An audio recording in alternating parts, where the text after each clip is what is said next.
Thank you for joining us today on Uptime Logistics, powered by Cap Logistics. Hey, I'm your host, Doug Draper. I'm with the Denver Transportation Club and ACME Distribution, and we have a wonderful show. It's always great to bring somebody that you already know on and learn a lot about what's transpired in their life, their business, and their personal development over the last couple of years. And I have that person. We have that person today, and we're so proud to have Karen Gerwitz with the World Trade Center Denver with us. Karen, your official title, President and CEO Yes, thank you, Doug. of World Trade Center. So thanks for so coming much. on. Thanks so much for having me again. I love this program. Oh, thank you so much. So we're going to get into a handful of topics today, but I think it's always good just to kind of give a quick overview of World Trade Center Denver, kind of what you do, and then even kind of how it fits in with the grander scope, because I think people have heard about World Trade Center and New York City and things, and you're connected to, interconnected to World Trade Centers all over the country. So talk about what you guys do here locally and then how that connection is. Oh, yes, I'd love to. So the World Trade Center model was based on both, I like to say, body and soul. So you have a real estate component typically with trade services inside, offerings to help companies connect globally. And Denver's has been based on that model since 1987, and we were located downtown for 27 years. We're dreaming up a new campus for our World Trade Center, but we obviously have been very strong in trade services this whole time. So really our mission is to make sure that companies here in Colorado and the Rocky Mountain region succeed and thrive on the global stage. And so we work with every industry. And we work with importers, exporters, but also those seeking, global investment or global support, maybe through outsourcing or others. So we've been convening and gathering the international business community for 35 years, and I've been involved with it for about 20. As president, I've been there 11. So it's a tremendous organization that I'm very proud of leading. Yeah, great. Well, you had the perfect entree because you spoke about your new kind of headquarters and this amazing development that's starting to emerge in an area of Denver that is coming around called Globeville. So I know you mentioned real estate's a big part of it. So tell us what's going on with that campus and how that relates to WTC. Sure, and isn't it ironic that the World Trade Center is moving to Globeville? I think it's fantastic. Yeah. So basically, we met up with a developer from Mexico City, and they've purchased the land where the old Denver Post printing press is, right at I-70 and I-25, and it is in the neighborhood of Globeville, and it is a 41-acre project, and so they will be transforming those 41 acres, where they'll renovate the Denver Post building, and that will become the World Trade Center. That'll be a multi-use building with multiple companies inside, from restaurants and retail to a lot of other global firms that want to be located at the World Trade Center. Then there's also a hotel on top that will be iconic. And then there's even a performing arts complex, an international exhibit hall, conference center, and then about 4,000 apartments. So they really are transforming that area for the better, and couldn't be more proud to be part of it. It's we're going to be activating the campus with bringing events there and helping to serve companies on a daily basis. So, yeah, that's great. And I like the term you said with activating the campus. You hear about 4,000 apartments, and you're like, okay, we've seen that before. So I think it's a different spin with what's going on over there. And I like the term that you used with activate the campus. Some of the things to jump a little bit back into the specifics of the World Trade Center. I know that there's, some support programs that you've done with immigration or immigrant businesses that are developing. I think there's an accelerator that you guys have created, and then also a tremendous amount of virtual training that's transpired during the COVID era. So are those kind of the key 2 or 3 things you're going to focus on when you refer to activation? Of course, from our own standpoint, yes, we will be helping companies connect to our global network of 320 World Trade Centers in 100 countries. And we will also be attracting foreign investment to Colorado and having them connect to opportunities here.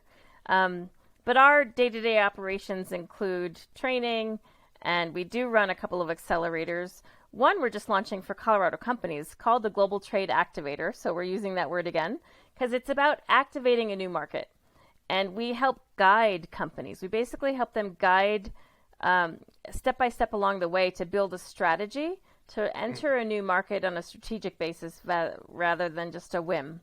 And so we are helping companies find the right market for them, find partners in country, help understand the sales channels and regulations and compliance and all of those things.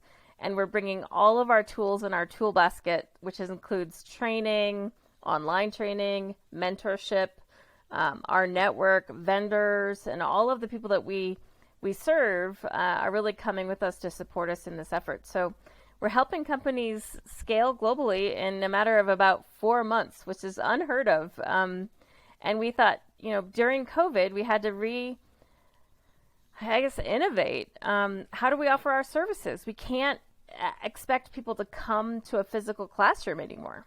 So what we've done is we've flipped our model, and we're serving companies on an individual customized basis and bringing all of the tools to them at their access and on their pace and at on their agenda. So it's actually transforming the way we work, and it's working very well.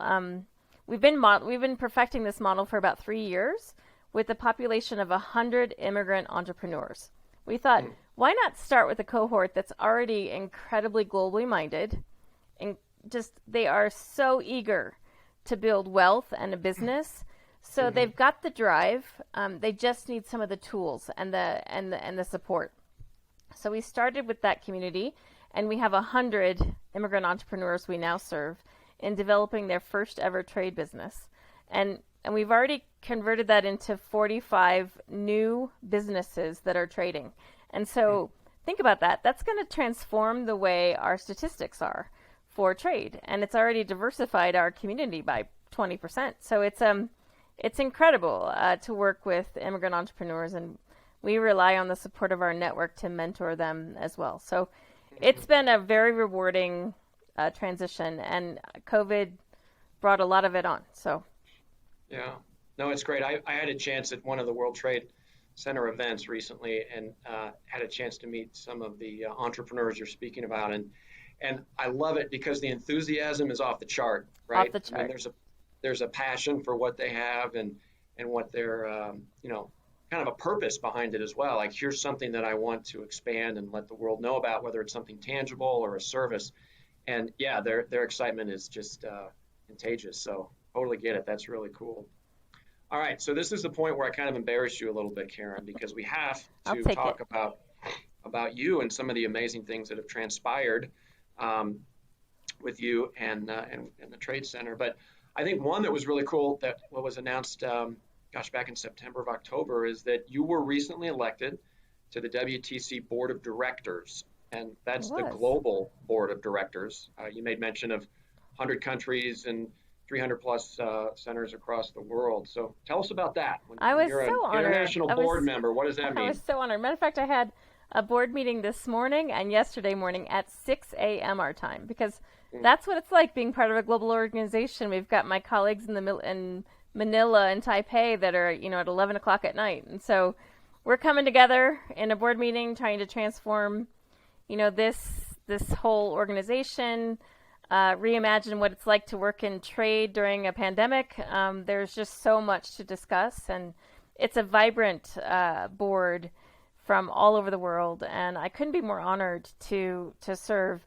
I just got nominated too for being the chair of the North American region of all the World Trade Centers, and there's about 55 or so in Canada and the U.S. alone, and so it's convening and gathering all of those World Trade Centers and strengthening their trade services and helping with their real estate models, and it's just really an honor and a lot of fun to take what we do locally to a global scale. So thank you for asking about it. Oh, of course. And by the way, you have a day job too, right? So it doesn't... I say it doesn't interfere because it's at 6 a.m. these meetings. Yes. definitely not Exactly. interfering. It's definitely on my own time. That's great. And another one that I want our audience to know about, another award that you've been nominated for, is one of the 25 most admired CEOs Well, I can't believe recognized by that. Denver Business Journal. So That that was was pretty cool. that That's was a really recent. shocker. That was a shocker, and grateful to my chairman Jeff Papiello of Geotech for nominating me for that. It was, I love the Denver Business Journal. They do such great work for our community, and boy, Hmm. some of the other winners of that were just like head of VF Corp and head of Bank of America. So it was definitely one that my mom had to come out for. So that was pretty great to be nominated for and to be recognized for that. Especially Yeah. because I don't really feel like my job is a job.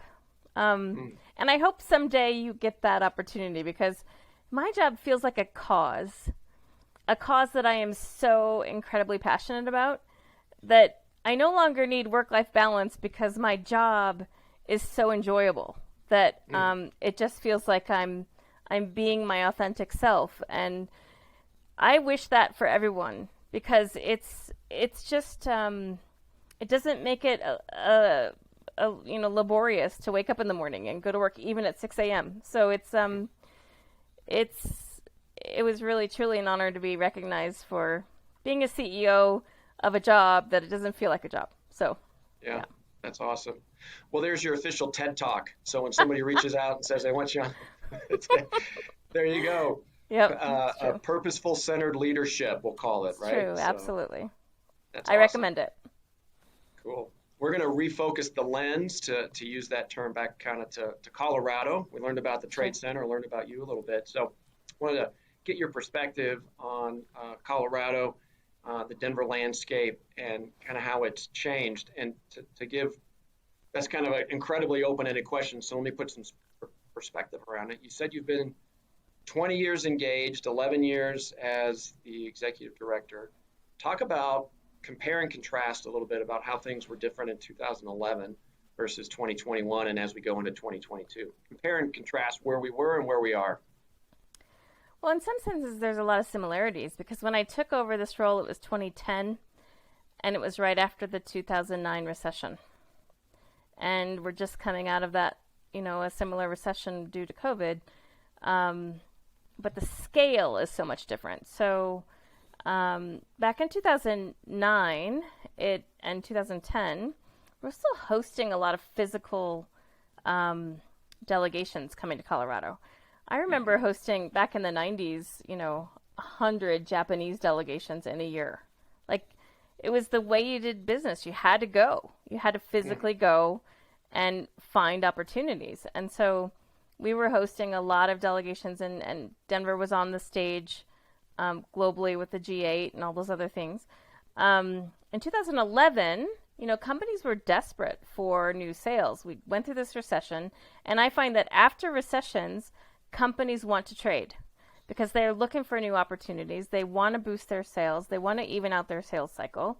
And those are all great reasons to trade because you can enter in new markets and possibly double your sales. And so it's a matter of really leaning in during those times of post recession to help companies innovate and to scale globally. It's not normally the first thought that comes to mind because they see it as risky.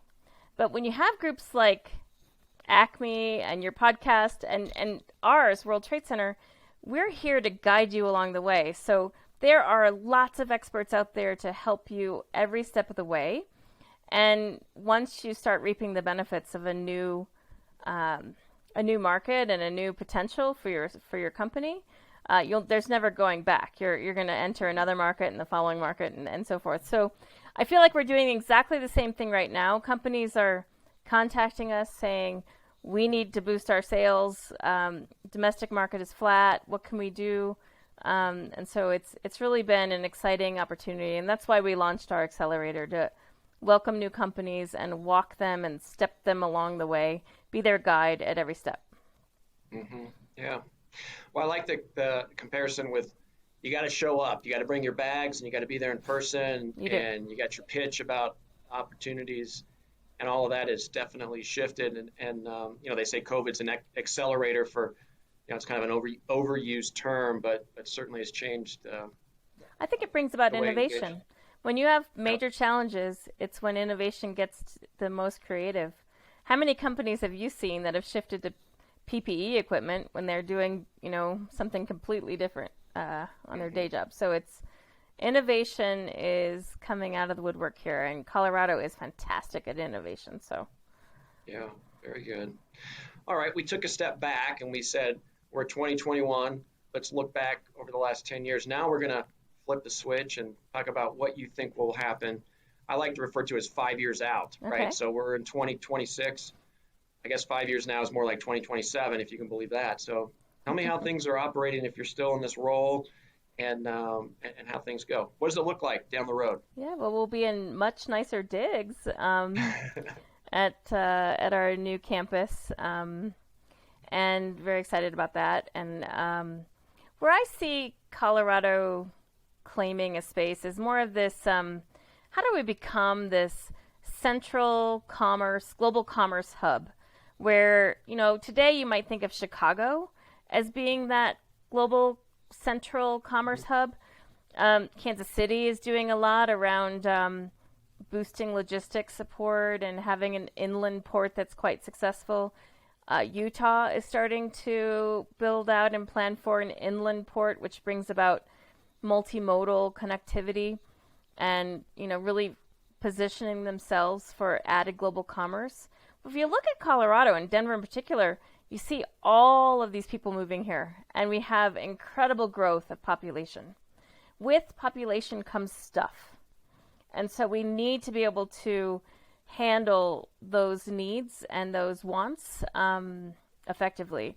And I don't want Colorado to be the sore spot for truckers or others who are going through and having to deliver goods here.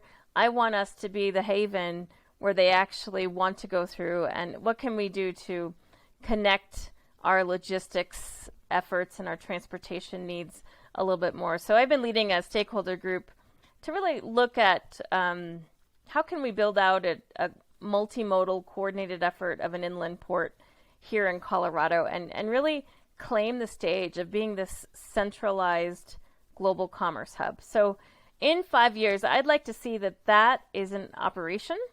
I'd also like to see that our immigrants are well integrated into our society and our business framework. And that's exactly why we built out this program, to help them. And I also want to see that Denver has a place-making experience, which is what we're trying to build with the campus, to say this is where all things global can occur. We can celebrate cultures. We can celebrate with food. We can celebrate with exhibits. But we can also welcome international investment to a place that makes sense. So that's what we're trying to build. And I think this will take 5 years at least. So I have a feeling I'll still be in this role, or a slightly modified role, but certainly my passion will never wane in this. So even if I move on to a different role, I'll still be on the sidelines cheering. So Nice. Good. Yeah. Well, I believe you, Karen. I know what's going to happen. So Thank you. of course. All right. This is kind of like to wind the show down with some just kind of real, not rapid fire questions, but just some really straightforward questions. So tell me what your proudest accomplishment has been as the executive director of the World Trade Center since you've been in the helm.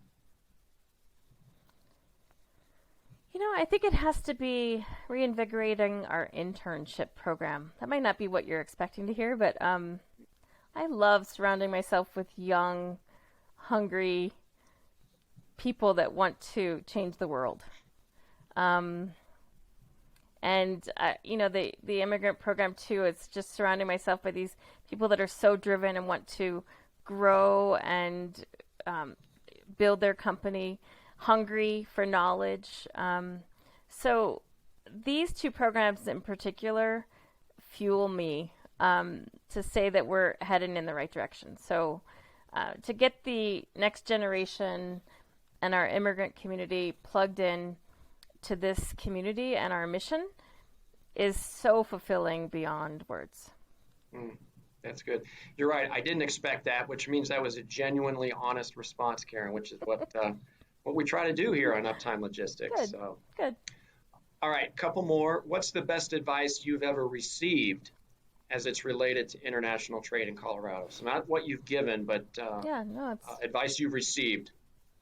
We have an instructor named Craig McGinnis. He's fantastic. If you haven't ever taken one of his classes, I recommend it.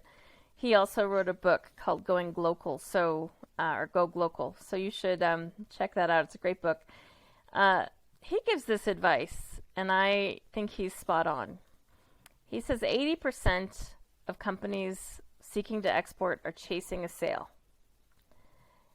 And what he teaches in his class is about how to take your value proposition and really understand it domestically and translate it for the right market.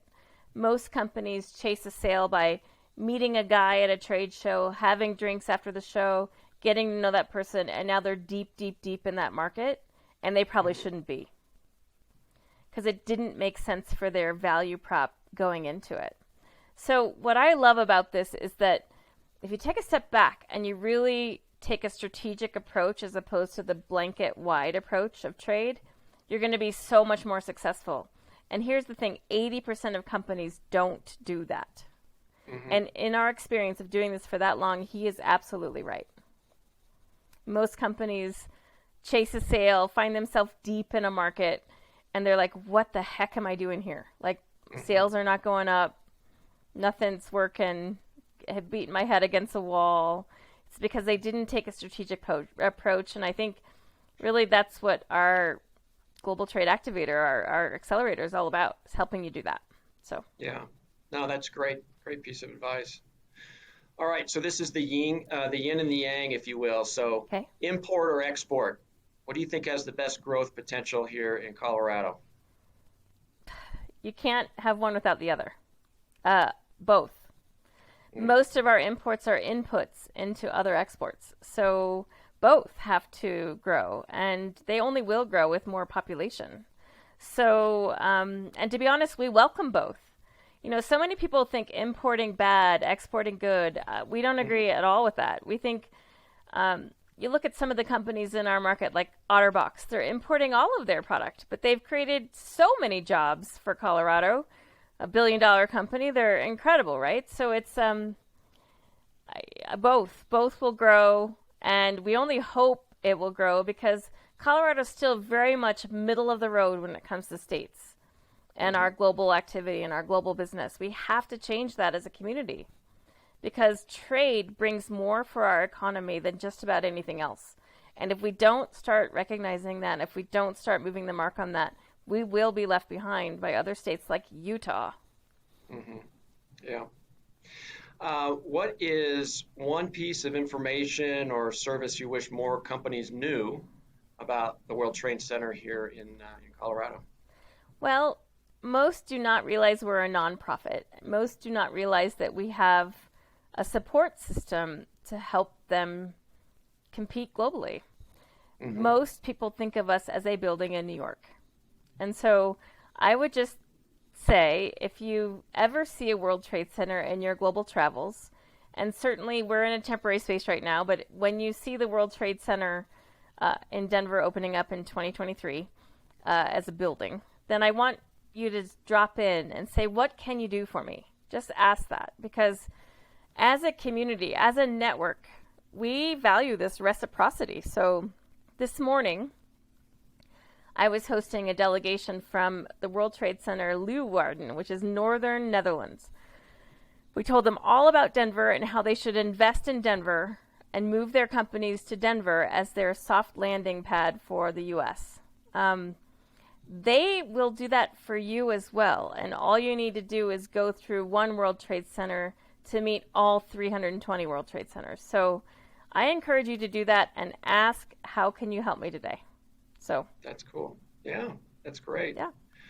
All right. This is with you and I know each other for quite a while. I'm curious, how many countries have you visited and which one was your favorite? And you can't say all of them. No, I haven't. I think I've traveled to 65. Wow. Okay. I love traveling more than anything on earth. It's my favorite hobby. I miss it desperately. I'm going to Costa Rica in February. My favorite, I have to say, is Ghana because I lived there for 2 years and I love the culture, I love the people, and I met my husband there, so it's special for me. West Africa is an amazing place. If you haven't been, I highly recommend Ghana. But I've got lots of other gems in there too, like the Czech Republic and just New Zealand. I went to El Salvador recently with the mayor of Aurora. I mean, just incredible places. One thing I always do though is I look for things to learn when I'm there, and I think that's what's given me my global mindset to say, how can Denver be better? What can we do better? We can do so much better with transportation. We could do so much better with moving people and cargo. There's a lot we can learn from other places, and I think we just need to keep an open mind to that. Yeah, that's awesome. Well, Karen, I can't thank you enough for joining us today. Every time I talk to you, there's something new I learn about you personally and all the accolades that you've been developed. Thank you, that's Doug. terrific. I appreciate you making the time. Of course. Before we sign off, how can our listeners and our viewers learn more about the World Trade Center? I know there's a classic website, but give us some information on how we can learn more. Yeah, of course. Well, we also have a newsletter, so you'll stay abreast of all of our upcoming events. And even last year during COVID, we put on 87 virtual events. So incredible amount of events, 100 a year typically. So our website is WTCdenver.org. We also have a help desk that you can call. And so that's 1-833-ASK-WTCD. So, and that gets you to all of our services. So we encourage you to do that. But certainly just Google World Trade Center Denver. You'll find us. We come up first, and take part in our community, in our ecosystem, and our events. Really accessible, great community, and I'd welcome your listeners to it. Yeah, of course. Well, it's going to be one hell of a party in 2023. I can't wait to come out there. Bet it will. Even before that, we'll have a groundbreaking soon, and the infrastructure's kicking off early next year, so can't wait for this thing to get started. Yeah. That's awesome. Well, I can feel the energy from you every time we talk. Thank you. Thank you. Thanks, Doug. Thanks for all the work that you do, too. Oh, cool. No problem. Thank you for recognizing that. I appreciate it. And I'd like to thank our listeners for joining us today on Uptime Logistics, powered by Cap Logistics. They're the guys that make all this happen, so thank you very much. You can find more information about the show at the description below. Don't forget to like and subscribe to the channel, and please visit caplogistics.com for customized transportation solutions. Karen, once again, thank you so much. Hope you enjoy your 2022 year. Look forward to staying in touch. Thank you so much. All right. Take care, everybody.